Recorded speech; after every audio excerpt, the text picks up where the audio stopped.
I saw Inside Out 2, and it's a Disney movie, and Disney has been controversial as of late. But, I got a poster at the movie. So now we will have a visual for it. So I don't have to do editing to show in the visual of the movie we're talking about. We're talking about this movie right here. I'll just have the poster right beside me and we will discuss it. But it is true that Disney has had a lot of controversy lately, and especially Wish was a very controversial movie that is still getting videos made about breaking down just how bad it was. So there might be a little bit of trepidation going into Inside Out 2, and I certainly had a little bit of that, even though when I looked at the marketing, all of the marketing looked very, very good. So, but with that, I want to say something right before we get into the review of the actual movie. Inside Out 2 so far looks like it's going to break bank at the box office. And when I went to see it yesterday at an early screening, my theater, while not packed to the brim, was filled with kids and adults, and it was more full than any new movie I've seen this year aside from Dune Part 2. Amazing, amazing. People weren't, because I thought people were too broke to go to theaters. I thought that kids were too busy watching TikTok. I thought that families couldn't afford to take their kids to movies anymore. I thought that everyone was just going to wait for streaming. Oh, apparently people will go see the movie if it's a movie they actually want to see. As is the case with Inside Out 2, because Inside Out was such a successful movie, it's something that people have a lot of confidence in seeing a sequel. They feel like they have to go see it. The marketing made the movie look good, unlike a movie like Elemental, where I couldn't emphasize enough. The film wasn't horrible, but the marketing made it look absolutely bland. It looked like every Pixar movie ever. It didn't stand out. Part of the reason why it didn't do well. We already had a Minions movie do well at the box office because families are willing to go when it's a movie that they think is worthwhile. And we're seeing the same thing with Despicable Me 4.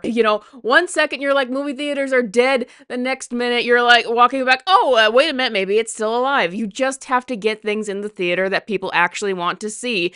No one cared about Furiosa. Okay, now that we're aside from that, and yes, theaters can still survive if the ecosystem becomes healthy again, if they start putting out more movies people actually want to see, which Inside Out 2 might be a good start of that, but it's a little bit complicated. Is the movie good?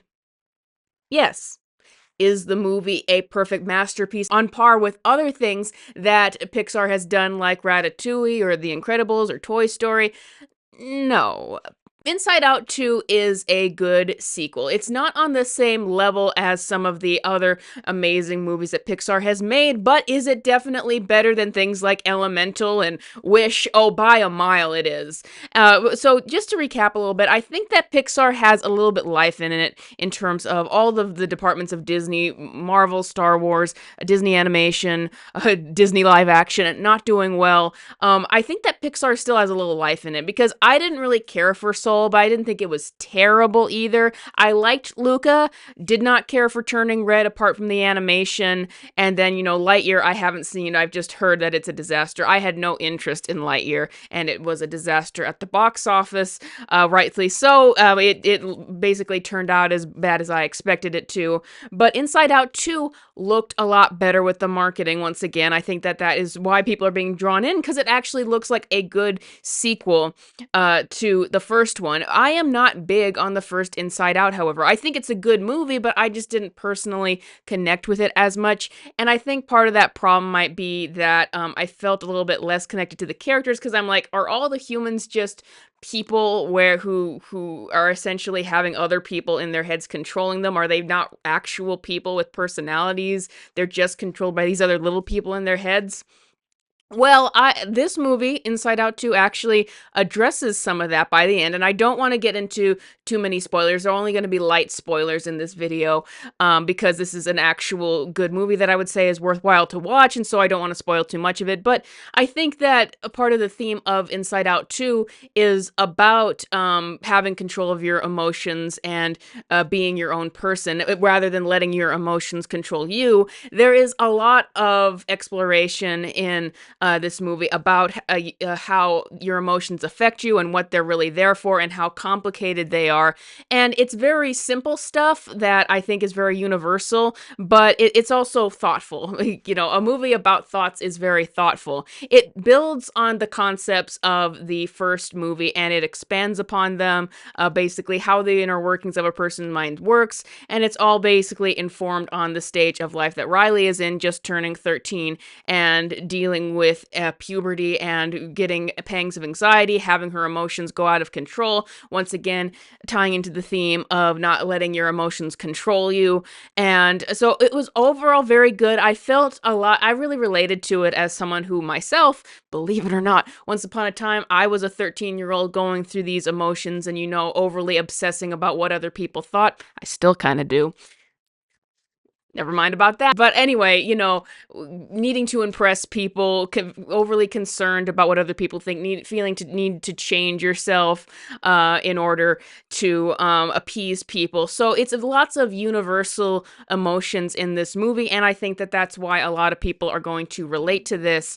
But there's some insight into that as well. There was a line in the movie, and it's already gone viral, where Joy says, and Joy is probably the most dimensional character in the movie, and it's interesting but she's just an emotion, but she has her own personality. But I think that it works in saying that emotions can be complicated as well. But basically, Joy is trying to fight away anxiety, and at multiple points, she says she doesn't know how, and she wonders as you get older, is it just that you feel less joy? And that was an interesting line that made me think, because I was like, I get what they're going for there, but I think that when for a lot of people, if you have a decent upbringing and then you get more stresses in your life as you get older, it can feel like that, where your anxiety starts to come in and you start having more stresses. But then I was wondering, but some kids do not get a nice upbringing, so wouldn't they be feeling less joy from the beginning? But it was a line that made me think about that kind of thing, and that shows that it's a good movie, because this movie has a lot on its mind, and it's not necessarily telling you what to think all the time. It's just giving you a lot of things to consider about emotions and how they work and all of that, which is why I think that this movie is going to be very appealing to both adults and kids. There were definitely moments in it that made me laugh, that were legitimately funny. Like, for example, I just think that they go into Riley's head, and there's a video game character who's clearly based off of Super Smash Brothers, and there's a character in there that's reminiscent of the Toon Disney preschool shows and the ridiculousness of that. And I remember those kinds of things when I was younger, and so those references really made me laugh. So there's a little something for everyone in this movie. As for flaws, though, first of all, I want to say I think that I don't think that this movie is as well structured as the first movie, but I just think that I personally related it to it more, because maybe I had those experiences more when I was a teenager. But I would say that objectively the first one was better structured. There were times in this movie where I felt like maybe a joke would carry on for too long, or a scene would carry on for too long, and I wanted to move on. As good as the questions that this movie asks are, and how they are able to nail the inner workings of a person's emotions, and in some ways, with the complexity of that, doing it better than the first one, I still felt that there could be more, because that's a very complicated time in your life as a teenager, and they just basically make the whole thing take place over 2 days, and they make it all about Riley being worried about losing her friends and feeling like she needs to establish herself with other friends. And I just felt like this is such a broad concept that you could have had more, and I wish that they had done even more with it than we actually got. But that is to say that they did a very good job with what they did have, even if it wasn't blow it out of the park. Amazing. Once again, I did think that it was a little bit slow in some areas. I thought that they could have expanded upon some concepts a little more. I thought they could have done more with it. I wish that they had gone into other characters' heads a bit more in this one, because that is some of the most entertaining parts, I think, when they allow themselves to go into more characters' heads, not just Riley's. It is very reminiscent of the first movie's structure, where you have the emotions are fine, then they go out of control, some get trapped down there. So that was a little bit redundant, but I didn't think it was too redundant. These are just things that I'm just saying I can see the flaws here and there, why it's not going to reach peak Pixar.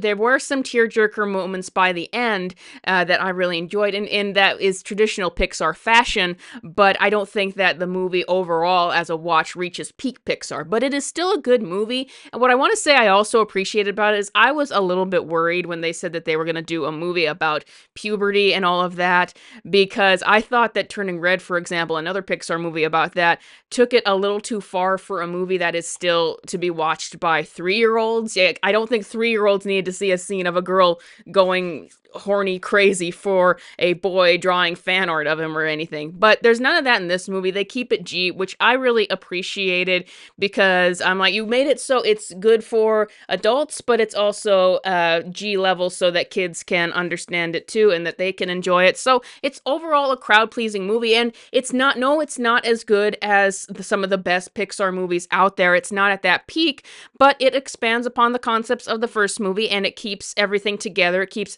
all of its themes and characters consistent, and it's overall an enjoyable, basically relatable movie. So I think that it's going to do really well. I think that it's a pretty good crowd pleaser, even if it doesn't blow it out of the park or anything. So I would definitely give it a positive review, probably a 7.5 out of 10 objectively, just considering the flaws of it and just considering there's certain heights that it doesn't reach. But that, I'm just a harsh critic when it comes to really looking at things objectively. I enjoyed the movie. I will probably see it again. I would recommend it to everyone, and this gives me a little bit of hope for Pixar animation and Disney animation, that there's still some juice left in there. They just need to keep doing things more like Inside Out 2 in terms of, keeping everything together, keeping the characters together, keeping everything consistent, expanding upon their themes, not doing anything that just disrupts the series or the franchise that they're working on. And they do say that they do have original concepts coming through, so that is a good thing as well. There's nothing wrong with doing a sequel if the sequel is good, and no one cares if the sequel is, no one cares if you do a sequel if the sequel is good. But that is all I got for you guys today. Thank you, patrons, as always, for supporting this channel. What did you think of Inside Out 2 if you saw it? Let me know in the comments below, and I will see you guys next time.